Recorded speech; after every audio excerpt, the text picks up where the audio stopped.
Hi ಎಲ್ಲರಿಗೂ ನಮಸ್ಕಾರ. ಈ ವಿಡಿಯೋದಲ್ಲಿ ನಾವು KPSC ಅವರು ಬಿಟ್ಟಿರುವಂತಹ KAS ಮೇನ್ಸ್ ರಿಸಲ್ಟ್ ಬಗ್ಗೆ ಡಿಸ್ಕಸ್ ಮಾಡೋಣ. ಈ ರಿಸಲ್ಟಲ್ಲಿ ಸಾಲು ಸಾಲು ರೋಲ್ ನಂಬರ್ಸ್ಗಳು ಕಂಟಿನ್ಯೂಯಸ್ ಆಗೇ ಇದೆ. ನೀವಿಲ್ಲಿ ನೋಡ್ಬೋದು 25000481 ನಂಬರ್ ನೆಕ್ಸ್ಟ್ ನೋಡಿದರೆ ಕಂಟಿನ್ಯೂಯಸ್ ಆಗೇ ಇದೆ. ಒಂದು ನಂಬರ್ ಮಿಸ್ ಆಗಿದೆ, ಇಲ್ಲಿ 17, ಅದನ್ನು ಬಿಟ್ಟರೆ ಕಂಟಿನ್ಯೂಯಸ್ ಆಗಿದೆ. ಇದೇ ರೀತಿ ನೆಕ್ಸ್ಟ್ 60 ನಂಬರಿಂದ ನೋಡಿದರೆ ಇಲ್ಲಿ 4960, ಅಲ್ಲಿಯೂ ಅಷ್ಟೇ ಕಂಟಿನ್ಯೂಯಸ್ ಆಗಿದೆ. ಇದೇ ರೀತಿ ಸಾಲು ಸಾಲು ಕಂಟಿನ್ಯೂಯಸ್ ಇರುವಂಥದ್ದು ಫುಲ್ ಚೆಕ್ ಮಾಡಿದರೆ ನಿಮಗೆ ತುಂಬಾ ಸಿಗುತ್ತೆ. ಇದು KAS ಅವರ ಮೇನ್ ಎಕ್ಸಾಮ್ ಬರೆಯೋಕ್ಕೆ ಹೋದವರು ಎಲ್ಲರೂ ಪ್ರಿಲಿಮ್ಸನ್ನು ಕ್ಲಿಯರ್ ಮಾಡೇ ಬರೆಯೋಕ್ಕೆ ಹೋಗಿರ್ತಾರೆ. ಸೊ ಒಂದು ರೂಮಲ್ಲಿ ಇರೋರು ಮಾತ್ರ ಇಂಟೆಲಿಜೆಂಟು, ಬೇರೆ ಕಡೆ ಎಲ್ಲ ಇರೋರು ಅವ್ರು ಏನು ಪ್ರಯೋಜನ ಇಲ್ಲ ಆ ಥರ ಹೇಳೋಕ್ಕಂತೂ ಖಂಡಿತವಾಗಿಯೂ ಅಲ್ಲ. ಸೊ ಇವ್ರು ಯಾವ ಥರನೋ ಸೊ ಅವರು ಅದೇ ರೀತಿ ಪ್ರಿಪೇರ್ ಆಗಿರ್ತಾರೆ. ಅವರು ಫಸ್ಟ್ ಎಕ್ಸಾಮನ್ನು ಕ್ಲಿಯರ್ ಮಾಡೇ ಬರೆದಿರ್ತಾರೆ ಇದನ್ನು. ಸೊ ಇಲ್ಲಿ ಈ ರೀತಿ ಸಾಲು ಸಾಲು ಕಂಟಿನ್ಯೂಸ್ ರೋಲ್ ನಂಬರ್ ನೋಡಿದರೆ ಡೆಫಿನೆಟ್ಲಿ ಒಂದು ಡೌಟ್ ಅಂತೂ ಬಂದೇ ಬರುತ್ತೆ. ಸೊ ಇವರು ಮೊದಲೇ ಫಿಕ್ಸ್ ಆಗಿ ಈ ರೀತಿ ಅಂಥವರಿಗೆ ಒಂದು ರೂಮಲ್ಲಿ ಅಲಾಟ್ ಮಾಡಿದ್ರಾ ಅನ್ನೋ ಒಂದು ಡೌಟ್ ಬರುತ್ತೆ. ಮುಂಚೆ KAS ಅವರ ಇಂಟರ್ವ್ಯೂವಲ್ಲಿ 250 ಮಾರ್ಕ್ಸಿಗಿತ್ತು. ಅಲ್ಲಿ ಸಾಕಷ್ಟು ಈ ರೀತಿ ಭ್ರಷ್ಟಾಚಾರಗಳೆಲ್ಲ ನಡೆದಿದೆ, ಹಾಗೆ ನಡೆದಿರೋದು ಬೆಳಕಿಗೂ ಬಂದಿದೆ. ಆವಾಗ ಇದನ್ನು ಕಡಿಮೆಗೆ ರೆಡ್ಯೂಸ್ ಮಾಡಿದರು 25. ಸೊ 25 ಮಾರ್ಕ್ಸಿಗೆ ಇಂಟರ್ವ್ಯೂವನ್ನು ಮಾಡಿದ್ದಾರೆ. ಇವಾಗ ಭ್ರಷ್ಟಾಚಾರ ಮಾಡೋಕ್ಕಾಗಲ್ಲ ಅನ್ನೋ ಕಾರಣಕ್ಕೋಸ್ಕರ ಮೋಸ್ಟ್ಲಿ ಮೇನ್ಸಲ್ಲಿ ಇವರು ಈ ರೀತಿ ಮಾಡಿದ್ದಾರೆ ಅಂತ ಅನ್ನಿಸ್ತಿದೆ. ಇಲ್ಲಿ ಅಪಾರವಾದ ನಂಬಿಕೆ ಇತ್ತು ಎಲ್ಲ ಸ್ಟೂಡೆಂಟ್ಸ್ಗಳಿಗೆ. ಮೇನ್ಸ್ ಎಕ್ಸಾಮ್ ನಮ್ಮ ಟ್ಯಾಲೆಂಟ್ ಬೇಸ್ಡ್ ಎಕ್ಸಾಮ್, ನಾವು ಬರೆದ್ರೆ ಖಂಡಿತವಾಗಿಯೂ ಒಳ್ಳೆಯದಾಗುತ್ತೆ ಅನ್ನೋ ಒಂದು ಕಾನ್ಫಿಡೆನ್ಸಲ್ಲಿ KPSC ಅವರ ಮೇಲೆ ನಂಬಿಕೆ ಇಟ್ಟು ಬರೆದಿದ್ರು ಎಷ್ಟೋ ಜನರು.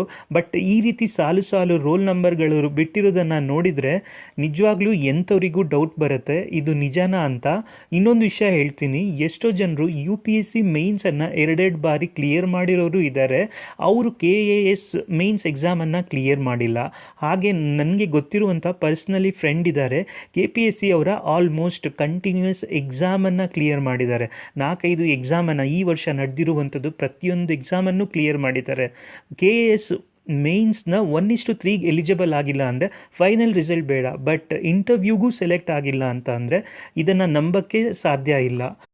ಮೇನ್ಸ್ನ ರಿಸಲ್ಟ್ ಶೀಟಲ್ಲಿ ಜೆನ್ಯೂನ್ ಕ್ಯಾಂಡಿಡೇಟ್ಸ್ಗಳು ನೀವು ನಿಮ್ಮ ಪರಿಶ್ರಮದಿಂದ ಇದರಲ್ಲಿ ಬಂದಿದ್ದರೆ ಖಂಡಿತವಾಗಿಯೂ ಇದು ಖುಷಿ ಪಡೋ ವಿಷಯನೇ. ಬಟ್ ಆದರೆ ನಿಮ್ಮ ಜೊತೆ ಯಾರು ಎಕ್ಸಾಮನ್ನು ಸರಿ ಬರೆದಲ್ಲೇ ಬಂದಿರ್ತಾರಲ್ವ ಅಂಥವ್ರಿಗೋಸ್ಕರ ನಾನು ಈ ವಿಡಿಯೋ ಮಾಡ್ತಾಯಿದ್ದೀನಿ.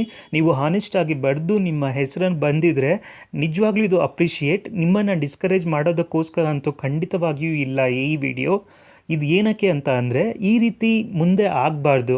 ಸೊ ಇದ್ರ ಬಗ್ಗೆ ಎಲ್ಲರೂ ಗಮನ ವಹಿಸಬೇಕು ಅನ್ನೋ ಒಂದು ರೀಸನ್ಗೋಸ್ಕರ ಅಂತೂ ನಾನು ಈ ವಿಡಿಯೋ ಮಾಡ್ತಾ ಇದ್ದೀನಿ.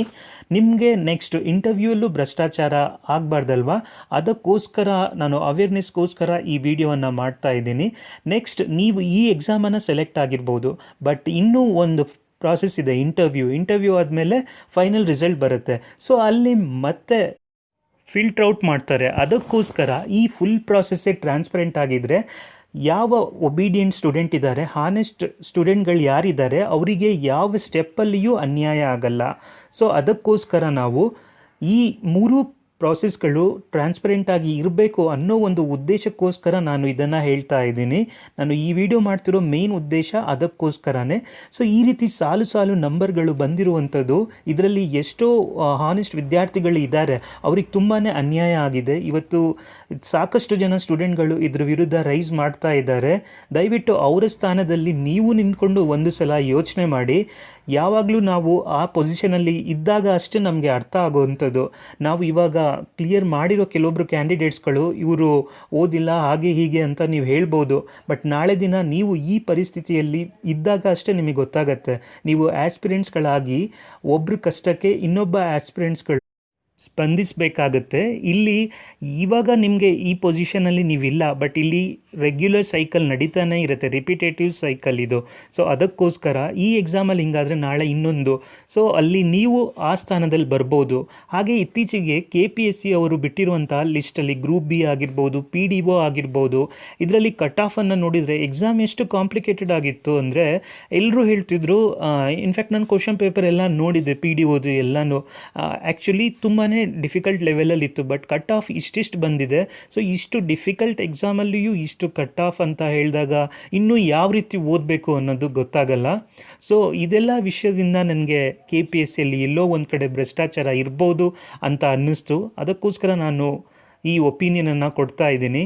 ದಯವಿಟ್ಟು ಎಲ್ಲ ಕರ್ನಾಟಕದ ಆಸ್ಪಿರೆಂಟ್ಸ್ಗಳೇ ಈ ವಿಷಯವನ್ನು ದಯವಿಟ್ಟು ನೀವು ಸಪೋರ್ಟ್ ಮಾಡಲೇಬೇಕು. ಇಲ್ಲಿ ಅನ್ಯಾಯ ಆಗಿರೋರಿಗೆ ನ್ಯಾಯ ಸಿಗಲೇಬೇಕು. ನಿಮ್ಮ ಕೈಲಿ ಆದಷ್ಟು ಸಹಾಯ, ಮೆಸೇಜ್ಗಳು, ಟ್ವೀಟ್ಗಳು ಈ ರೀತಿ ಏನಾದರೂ ಮಾಡಿ. ನಾನು ಮಾಡಿದ ಈ ವಿಡಿಯೋ ನಿಮಗೆ ಇಷ್ಟ ಆಗಿದರೆ ಲೈಕ್, ಶೇರ್, ಸಬ್ಸ್ಕ್ರೈಬ್ ಮಾಡೋದನ್ನು ಮರಿಬೇಡಿ. ಇವಾಗ ನೀವು ಈ ಚಾನಲ್ಗೆ ಜಾಯಿನ್ ಕೂಡ ಆಗ್ಬೋದು. ಎಲ್ಲರಿಗೂ ಧನ್ಯವಾದಗಳು.